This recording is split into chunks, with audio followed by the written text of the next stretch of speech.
नमस्कार साथियों, स्वागत है आप सभी का अंकित इंस्पायर्स राजस्थान में। चर्चा राजस्थान के अंदर हो रही राजनीति की और उस राजनीति में कांग्रेस की राजनीति की, क्योंकि वर्तमान में अशोक गहलोत जी ने फिर से एक बार सचिन पायलट जी के उसी साल 2022 और 2020 के मसले को फिर से ला खड़ा किया है और 2022 के मसले को लाते हुए कहा है कि मैं उस समय चाहता था कि मैं राष्ट्रीय अध्यक्ष होता लेकिन हो नहीं पाया। उसके पीछे कारण पायलट ही गिनाया। आइए आज के सत्र में इस पर 1-to-1 चर्चा को आगे बढ़ाते हुए निकलते हैं कि आफ्टर ऑल ये 2020 का 22 का जिन्न अभी तक शांत हो क्यों नहीं रहा है। क्या इसके मायने हैं? असल मायने में गहलोत साहब क्या पायलट शब्द को जिंदा रख के या पायलट साहब की राजनीति को हर बार ध्यान में लाके उनकी उस मर्म को जो उन्होंने कभी 2020 में किया था 6 साल बाद भी जिंदा रखना चाहते हैं, ताकि राजस्थान की राजनीति में उनके कांग्रेस की बगावत की कहानी प्रासंगिक बनी रहे, या फिर कुछ और? क्योंकि हाल ही में जिस तरह से नेता प्रतिपक्ष राहुल गांधी जी की राजस्थान यात्रा हुई और उस राजस्थान यात्रा में तरह तरह के मायने निकाले गए। मायने ये कि जब वो किशनगढ़ एयरपोर्ट पर उतरे तो उन्होंने जूली साहब का और डोटासरा जी का बधाई देते हुए कि आपका काम बढ़िया चल रहा है, इस तरह का वक्तव्य दिया, लेकिन वहीं खड़े गहलोत साहब को इग्नोर किया। इस तरह की मीडिया में खबरें चली।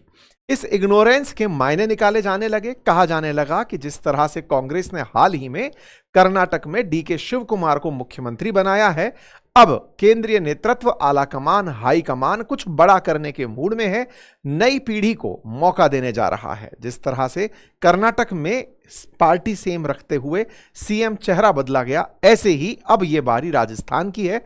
और जब बात राजस्थान की हो तो उस समय पर सचिन पायलट वो नाम है जो कि गहलोत साहब के विकल्प के रूप में अपने आप को बीते विधानसभा चुनाव में प्रस्तुत कर चुके थे। और उनकी जो प्रस्तुति है वही असल में कांग्रेस के बीच में सबसे बड़े मनमुटाव का, मतभेद का कारण बनी और उसी कारण के चलते कांग्रेस एक बड़ा डिफीट भी झेलने को तैयार हुई। खैर, अब राजस्थान की राजनीति में गहलोत साहब सचिन पायलट जी को अपने आगे आने देते हैं या नहीं आने देते, ये तो देखने वाली बात होगी। कारण सबसे बड़ा ये है कि आज भी जब 5 साल बीतने को हैं उस घटना के, इवन 6 साल, तो भी बार बार सचिन पायलट नाम लेकर के जिस तरह की चीजें की जा रही हैं उनके मायने को थोड़ा थोड़ा डिकोड करते हैं और हम समझने का प्रयास करते हैं। एक राजनीति के विश्लेषक के रूप में, सेफोलॉजिस्ट के रूप में लोग क्या समझते हैं, सेफोलॉजी में इस विषय को कैसे पढ़ा जाता है, हम उस विषय के ऊपर भी आपका ध्यान लेकर चलेंगे। समझेंगे कि अगर गहलोत साहब ये पद मोह ना रखते तो राजस्थान में कांग्रेस का क्या होता और इंडिया ब्लॉक कितने बड़े लेवल पर होता, या फिर पता चले कुछ नहीं होता। सारे समीकरणों को सॉल्व करते हैं, बढ़ेंगे आगे। लेकिन चैनल पर नए हैं तो सब्सक्राइब कर लीजिए, क्योंकि आप सब्सक्राइब करेंगे तो हम राजस्थान की खबरों पर ज्यादा फोकस करके उसका डिटेल विश्लेषण आप लोगों तक समय समय पर लाते रहेंगे। ताकत बनाइए, हम इसको गहराई से लेकर चलते हैं। चलिए, तो फिलहाल चर्चा इस बात की कि गहलोत साहब ने मीडिया के सामने एक स्टेटमेंट दे दिया और वो मीडिया के अंदर इस तरह की कही बात थी कि अगर मैं बगावत करता तो हाईकमान मुझे मुख्यमंत्री रखता क्या। पायलट ने सच्चाई स्वीकार करना सीखा नहीं, उन्होंने गलती की है, उसे स्वीकार करना चाहिए, इसलिए इशू आज तक बना हुआ है। यह बात इन्होंने 25 सितंबर 2022 की बगावत के बारे में कही। हाल ही में गहलोत साहब का एक दिन पहले दिया हुआ यह बयान इस समय पर मीडिया के सबसे बड़े डिस्कशंस में है। यह डिस्कशन ऐसे समय पर जिस समय कोई भी ना इलेक्शन है, ना बाई इलेक्शन है, ना कोई इस तरह की प्रतिक्रिया है, फिर यह अचानक मामला क्यों, किस तरह से यह मामला आया, उसके भी तय में जाने का प्रयास करते हैं। लेकिन गहलोत साहब जिस मसले का जिक्र कर रहे हैं, मैं वो आपको बता दूं कि 2018 में विधानसभा चुनाव में कांग्रेस जब जीतकर आई तो अशोक गहलोत जी मुख्यमंत्री बने, लेकिन एस्पिरेशनल व्यक्ति उस समय सचिन पायलट जी थे, यूथ के चेहरा बन के निकल कर आ रहे थे। इन्हें कांग्रेस ने उप मुख्यमंत्री बनाया और पीसीसी चीफ बना दिया। लेकिन महत्वाकांक्षा ये थी कि ये मुख्यमंत्री बनना चाहते हैं और गहलोत साहब पद को छोड़ नहीं रहे हैं, अगर वो छोड़ दें तो सब सही हो जाएगा। इस तरह की भी बयान निकल कर आए कि पायलट साहब ने जिस तरह से मेहनत की थी चुनावों में, उसके कारण कांग्रेस रिपीट हुई है, लेकिन सीएम पद पर सोनिया जी से, प्रियंका जी से और राहुल गांधी जी से नजदीकी के चलते गहलोत साहब अपने पद को कंटिन्यू कर गए हैं। राजनीति के जानकारों ने इसे इस तरह से व्यक्त किया कि यहां पर कहीं ना कहीं सचिन पायलट जी के साथ गलत हुआ है। इस गलती को सचिन पायलट जी ने अपनी ताकत बनाया। उन्हें लगा कि जब लोग मानते हैं कि मेरे साथ गलत हुआ है तो लोग मुझे सीएम देखने के लिए किसी भी हद तक जाएंगे। इसी मोटिवेशन ने वर्ष 2020 में उनसे वो करा दिया जो आज तक उनका साथ नहीं छोड़ रहा है। क्या? सचिन पायलट जी ने अपने साथ 30 विधायकों को लिया, जो कि उस समय कांग्रेस की सरकार चल रही थी। 30 विधायकों को लिया और उन्हें लेकर के हरियाणा के मानेसर में चले गए। वहां पर यह कहा गया कि ये विधायक वो हैं जो कांग्रेस में गहलोत सरकार में विश्वास नहीं रखते। अगर विधायकों की संख्या 30 कम हो जाए तो सरकार अल्पमत में आ जाएगी, और सरकार अगर अल्पमत में आती है तो यह बड़ा सेटबैक होता राजस्थान में तत्कालीन चलती सरकार के बीच में। गहलोत साहब ने इस पूरी कहानी को हॉर्स ट्रेडिंग करार दिया। कहा कि भाजपा सचिन पायलट के नाम पर ऑपरेशन लोटस की तरह से उन्हें अपने साथ मिलाने के लिए ये सारी हरकतें कर रही है। ऐसा करके वो कांग्रेस के सचिन पायलट को लेकर राजस्थान में सरकार बनाना चाहती है। लेकिन भाजपा इस समय चुप्पी साध गई। यह कारण यह बताया गया कि जहां सचिन पायलट 30 ही विधायक लेकर गए, आवश्यकता थी कि सचिन पायलट उस समय की कांग्रेस के एटलीस्ट 2/3 विधायकों को लेकर अलग हों, जैसे आजकल आप देख रहे हैं। फिर चाहे आप ममता बनर्जी के साथ आती हुई पार्टी को देखें या फिर उद्धव ठाकरे के गुट से निकले हुए शिंदे ग्रुप को देखें, वैसा सचिन पायलट कर नहीं पाए। और ऐसी स्थिति में भाजपा ने सचिन पायलट को भाव नहीं दिया कि बोले रखो भैया, इतने विधायक से कुछ नहीं होगा, फिर बाई इलेक्शन में जाएंगे, एक नेचुरल सेंटीमेंट गहलोत साहब के साथ आएगा, हम नहीं चाहते, जाओ अपने घर वापस। ऐसी स्थिति में सचिन पायलट जी मानेसर तक ही रुक गए, गुड़गांव क्रॉस करके दिल्ली यानी भाजपा तक नहीं पहुंच पाए और उनकी वापसी तय हुई। आप वापस आ जाते हैं। अब वापस आते हैं और इस पूरी कहानी को तब तक गहलोत साहब पूरी तरह व्यवस्थित कर चुके होते हैं। इधर कांग्रेस के ही विधानसभा जो अध्यक्ष थे वो सीपी जोशी जी थे, तो उनसे कह करके कि इनको नोटिस दिलवाओ, जो विधायक यहां से इस तरह की हरकत करके गए हैं इन्हें निकाला जाए। हाईकमान ने भी बड़ा सख्त रुख अपनाते हुए पायलट साहब से उनका उप मुख्यमंत्री और पीसीसी चीफ का पद छीन लिया। ये बिल्कुल वैसी स्थिति थी जो राजनीतिक सूझबूझ में पायलट साहब की सबसे बड़ी भूल में शामिल की जाएगी, क्योंकि इसी घटना ने उनके कद को, जो अब तक लगातार मुख्यमंत्री के लिए बड़ी दावेदारी था, उसे धड़ाम से एक साधारण विधायक तक ला छोड़ा। यह ऐसी स्थिति थी कि विद्रोही विधायकों को पार्टी के व्हिप के उल्लंघन करने के लिए अयोग्यता तक का नोटिस जारी कर दिया गया कि तुम लोगों ने गलती करी है। खैर, यहां पर अब पायलट साहब का इस्तेमाल तब से लेकर आज तक करते हुए आ रहे हैं गहलोत साहब। इस बीच में पायलट साहब की राहुल गांधी जी से मुलाकात होती है और वो बताते हैं कि मेरे साथ जो रिबेल विधायक थे वो असल में गहलोत साहब के परिवारवाद से, उनके करप्शन से, उनके द्वारा चलाई जा रही नीतियों से नाराज हैं। हम चाहते तो चले गए होते, लेकिन हम गए नहीं, हम पार्टी में ही रुके। हम पार्टी में बगावत कर रहे थे आपका ध्यान आकर्षित कराने के लिए। आप पार्टी में नेतृत्व परिवर्तन क्यों नहीं करते? इसका समाधान 2022 में निकाला गया। 2022 के निकाले इस समाधान में कांग्रेस ने अशोक गहलोत जी को राष्ट्रीय कांग्रेस का अध्यक्ष बनाने का एक दिमाग का आइडिया लगाया कि इन्हें राष्ट्रीय अध्यक्ष बनाया जाए और कांग्रेस के राजस्थान से सीएम के खाली होते पद पर सचिन पायलट को बिठाया जाए। दोनों व्यक्तियों को अगर उचित पद मिल जाएगा तो सब कुछ बढ़िया हो जाएगा। लेकिन इसी बीच में एक और घटना घटती है और वो घटना कांग्रेस के लिए, मतलब एक तरह से पहले सचिन पायलट का खेमा देखा गया था, अब ये अशोक गहलोत जी का शक्ति प्रदर्शन था। जिस तरह से कांग्रेस के सामने रिबेलियन हुए सचिन पायलट अपने 19 विधायकों के साथ दिखा रहे थे कि मुझ में कितनी ताकत है, इस बार पलड़ा गहलोत साहब ने चल दिया भारी तरीके से। हुआ ये कि लगभग 80 विधायक राजस्थान में जब ऑब्जर्वर के रूप में आए हुए मल्लिकार्जुन खड़गे और अजय माकन प्रेजेंट थे, तब 80 विधायकों ने कांग्रेस की बुलाई गई उनकी बैठक में जाने से इनकार कर दिया और कहा कि हम कांग्रेस जो लेजिस्लेचर की जो बैठक हो रही है इसमें प्रेजेंट नहीं होंगे, क्योंकि हम सचिन पायलट को अपना मुख्यमंत्री होते हुए नहीं देख सकते, क्योंकि वो पार्टी के साथ पहले ही बगावत कर चुके हैं।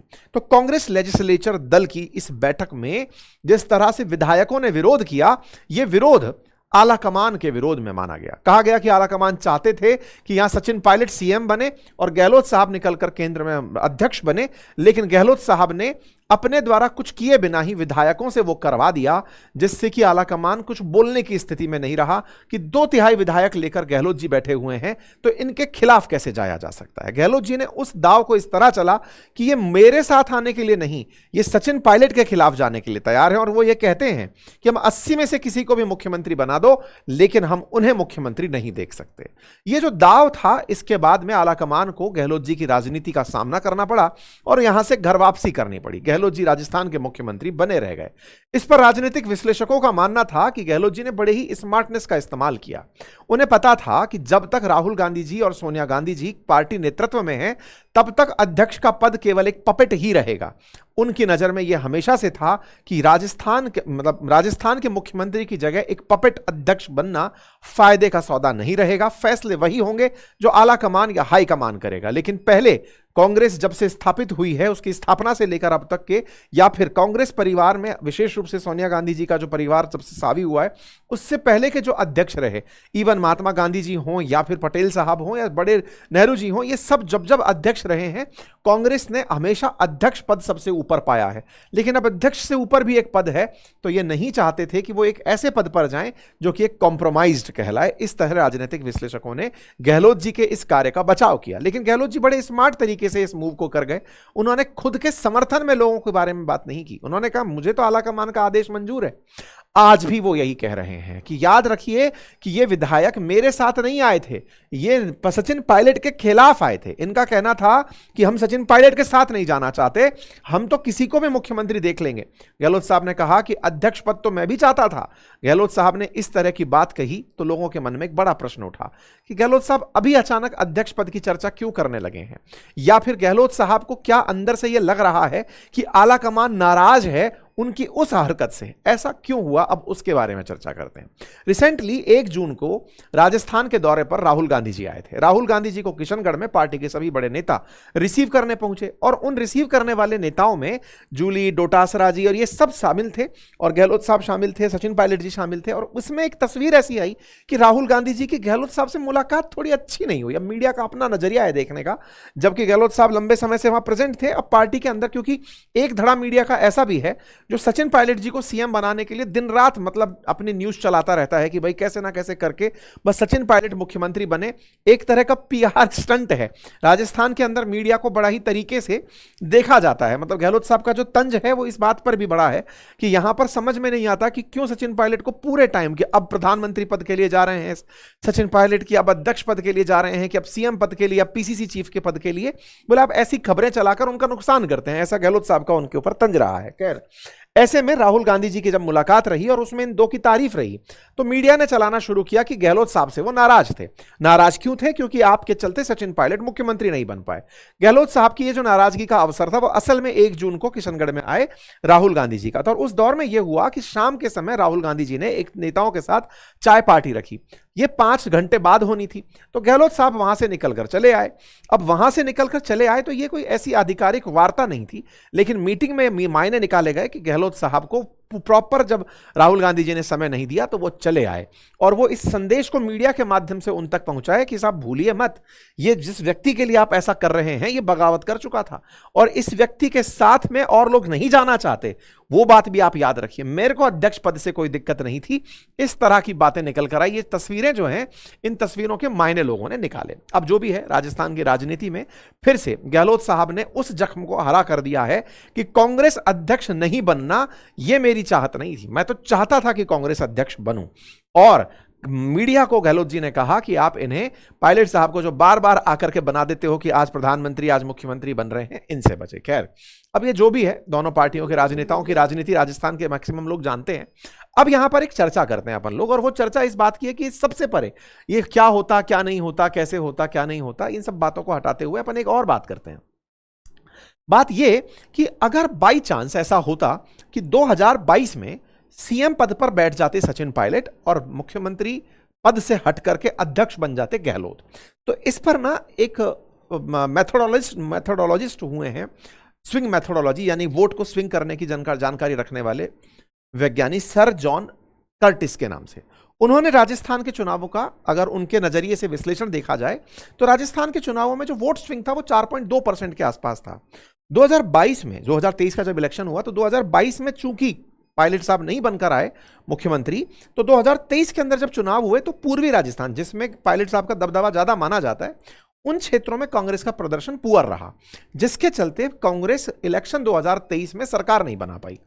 यदि ऐसा होता कि पायलट साहब सीएम होते तो यहां पर कम से कम 6 से 8 सीटों का उन्हें लाभ होता। ऐसा कर्टिस की यूनिफॉर्म स्विंग मेथड को अगर टारगेटेड स्विंग से भी रिप्लेस करके देखा जाए तो भी ये निकल के आता। दूसरा, अगर गहलोत साहब के प्रति एंटी इनकम्बेंसी रही और चेहरा बदल देने से चुनाव होते तो 8-10 सीटों का वहां से लाभ होता, यानी कि एक प्रकार से वो समीकरण बैठ जाती जो इलेक्शन जीतने के लिए चाहिए होती है, यानी कि कांग्रेस सरकार बनाती हुई दिख सकती थी, ऐसा विश्लेषकों का मानना है। वहीं दूसरी तरफ गहलोत साहब यहां से निकलकर अगर केंद्र में जाते तो केंद्र में जाने के बाद वो जो आज इंडिया ब्लॉक की चर्चा हम 2024-2023 के अंदर बने इंडिया ब्लॉक की चर्चा करते हैं, तो 2022 में इंडिया ब्लॉक नहीं था जिस समय यह घटना घटी, 2023 में इंडिया ब्लॉक था। अगर 2023 के अंदर यह इंडिया ब्लॉक सर्वाइव करता तो 2023 का इंडिया ब्लॉक अगर गहलोत साहब की प्रेजेंस में बना होता तो आज वो खड़गे जी से ज्यादा पावरफुल सिद्ध होते। ऐसा क्यों कहा जाता है? क्योंकि वो सीएम का पद छोड़ करके वहां जा रहे थे, उनकी स्वीकार्यता ज्यादा होती, नंबर एक। और राजनीति में जिन्होंने भी पद छोड़े हैं उन्हें ज्यादा काबिल माना गया। मतलब ये माना जाता है कि अगर आप पद छोड़ रहे हैं, जैसे अटल जी ने 13 दिन के अंदर अपना पद छोड़ दिया था, केजरीवाल ने सरकार के बनते ही अलायंस को छोड़ करके दोबारा इलेक्शन में चले गए थे। जो लोग भी पद छोड़ते हैं, शिवराज सिंह चौहान जी ने सीएम का पद छोड़ा, आज केंद्रीय कृषि मंत्री बने, तो जो पद छोड़ करके आगे बढ़ने का सफर देखते हैं वो बहुत तेजी से ऊपर चल पाते हैं। तो बोले अगर गहलोत साहब आते तो पहले इंडिया ब्लॉक में एक मजबूत नेता होते। नंबर दूसरा, इनके चलते बहुत सारे दल, क्योंकि इन्हें राजनीति का जानकार बहुत तगड़ा माना जाता है, कहा जाता है कि अगर आज भी राजनीतिक दलों में अमित शाह की स्ट्रेटेजी को अगर कोई टक्कर दे सकते हैं तो वो गहलोत जी हैं। इस तरह राजनीतिक विश्लेषकों का मत है कि गहलोत जी ने कांग्रेस को जब गुजरात इलेक्शन में लड़वाया था चुनाव, जब ये यहां से पार्टी की तरफ से कांग्रेस की तरफ से गए थे, तो उनका प्रदर्शन काफी ऐसा था कि जिसको बीजेपी ने भी अप्रिशिएट किया कि भैया बहुत अच्छे से चुनाव अपोजिशन लड़वा के गए। खैर, ऐसे में गहलोत साहब की जो रीच होती वो क्षेत्रीय दलों के बीच में अपने ओबीसी कास्ट समीकरण को साधते हुए, अपने राजनीतिक अनुभव को साधते हुए इतनी अच्छी तो हो सकती थी कि जहां आज इंडिया ब्लॉक 238 सीटें लाया, हो सकता है कि वो बढ़िया सीटें लेकर आ जाता। यानी कि अगर 30 सीटें और बढ़ा गया होता, 38 सीटें और बढ़ा गया होता तो इंडिया ब्लॉक हो सकता है सत्ता की दावेदारी पेश करता। ये अगर मगर की राजनीति में समीकरण है। समीकरणों के कुछ जानकार ये भी कहते हैं कि राजस्थान के मारवाड़ से आए हुए नेताओं को अपना पद नहीं छोड़ा जाता। इसके पीछे काफी फेमस किस्सा जयनारायण व्यास जी का भी सुनाया जाता है, जिसमें वो खुद कहते हैं कि मैंने ही अपने हाथों से अपनी चिता जलाई, देख देख लपटें ज्वाला की मैं हंसता हूं, तू क्यों रोता है भाई। कहते हैं कि वो खुद की राजनीति को बाद में जब समराइज कर रहे थे कि ये गलती हुई। खैर, जो भी है, राजनीति है, इसके अंदर परिणाम की विश्लेषण करके एक एसी कमरे में बैठ के आप और हम इस तरह से कर दें, यह आसान प्रतीत होता है, लेकिन वास्तविकता यह है कि राजनीति जमीन से जुड़कर चलती है। राजनीति को जानने वाले अपने अपने तरीके से प्रतिक्रियाएं देते हैं। आपकी प्रतिक्रिया क्या है कमेंट बॉक्स में जरूर दीजिएगा। और मेरी एक प्रतिक्रिया आपसे है, कृपया इस चैनल को सब्सक्राइब कर लीजिए ताकि हम मोटिवेटेड रहें और आप तक बेहतरीन विश्लेषण लाने का प्रयास करें। धन्यवाद।